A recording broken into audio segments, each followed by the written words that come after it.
আসসালামু আলাইকুম, welcome back to my channel. পিঠাপুলি আমাদের দেশের একটা ঐতিহ্য, আর দেশীয় পিঠার মধ্যে পাটিসাপটা পিঠা অন্যতম। আজকে আমি একদমই সহজ পদ্ধতিতে খিরসা বড়া পাটিসাপটা পিঠার রেসিপিটা শেয়ার করব। একটা মিক্সিং বোল নিয়েছি, এখানে দিয়ে দিচ্ছি 1.5 কাপ ডিপ ফ্রিজে রাখা ভেজা আতপ চালের গুঁড়া, সাথে দিয়ে দিচ্ছি 1/4 কাপ ময়দা, গুঁড়া দুধ 1/4 কাপ, চিনি 1/2 কাপ, লবণ দিয়ে দিচ্ছি 1 চা চামচ। প্রত্যেকটা উপকরণ খুব ভালো করে মিশিয়ে নিতে হবে। এখানে নিয়েছি নর্মাল পানি 1 কাপ, পানি অল্প অল্প করে দিয়ে মিশ্রণটা তৈরি করতে হবে।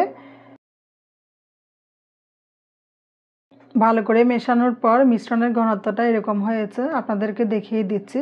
এরকম ঘনত্বের একটা মিশ্রণ তৈরি করতে হবে। এখন ঢাকনা দিয়ে রেখে দিব, এরই মাঝে আমি খিরসাটা তৈরি করব।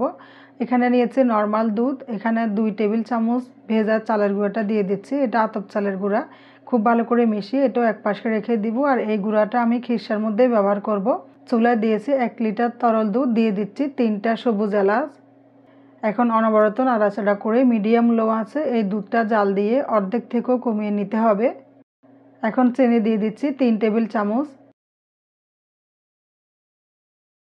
ভালো করে মিশিয়ে নিব। এরপরে যে চালের গুঁড়াটা আগে থেকে দুধে মিশিয়ে রেখেছি ওটাই দিয়ে দিচ্ছি।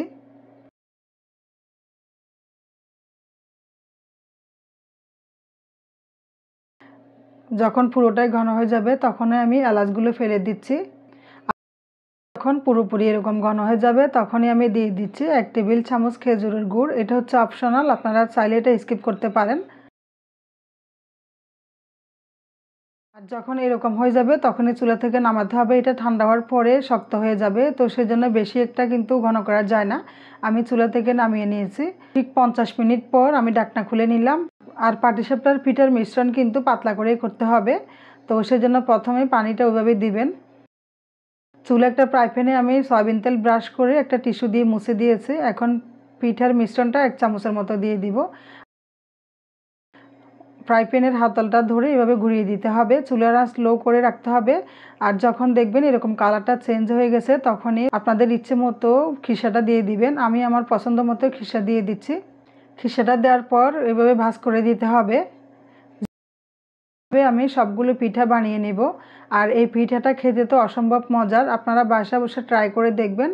বাসায় ট্রাই করার পর ইনশাল্লাহ আপনাদের কাছেও ভালো লাগবে। আর যারা একদমই নতুন তারাও কিন্তু খুব সহজে এই রেসিপিটা দেখে বাসায় বানাতে পারবেন। তো রেসিপিটা ভালো লাগলে প্লিজ ভিডিওতে একটা লাইক দিবেন, আর ভিডিওটা আপনাদের ফ্রেন্ডস অ্যান্ড ফ্যামিলিদের সাথে শেয়ার করতে একদমই ভুলবেন না।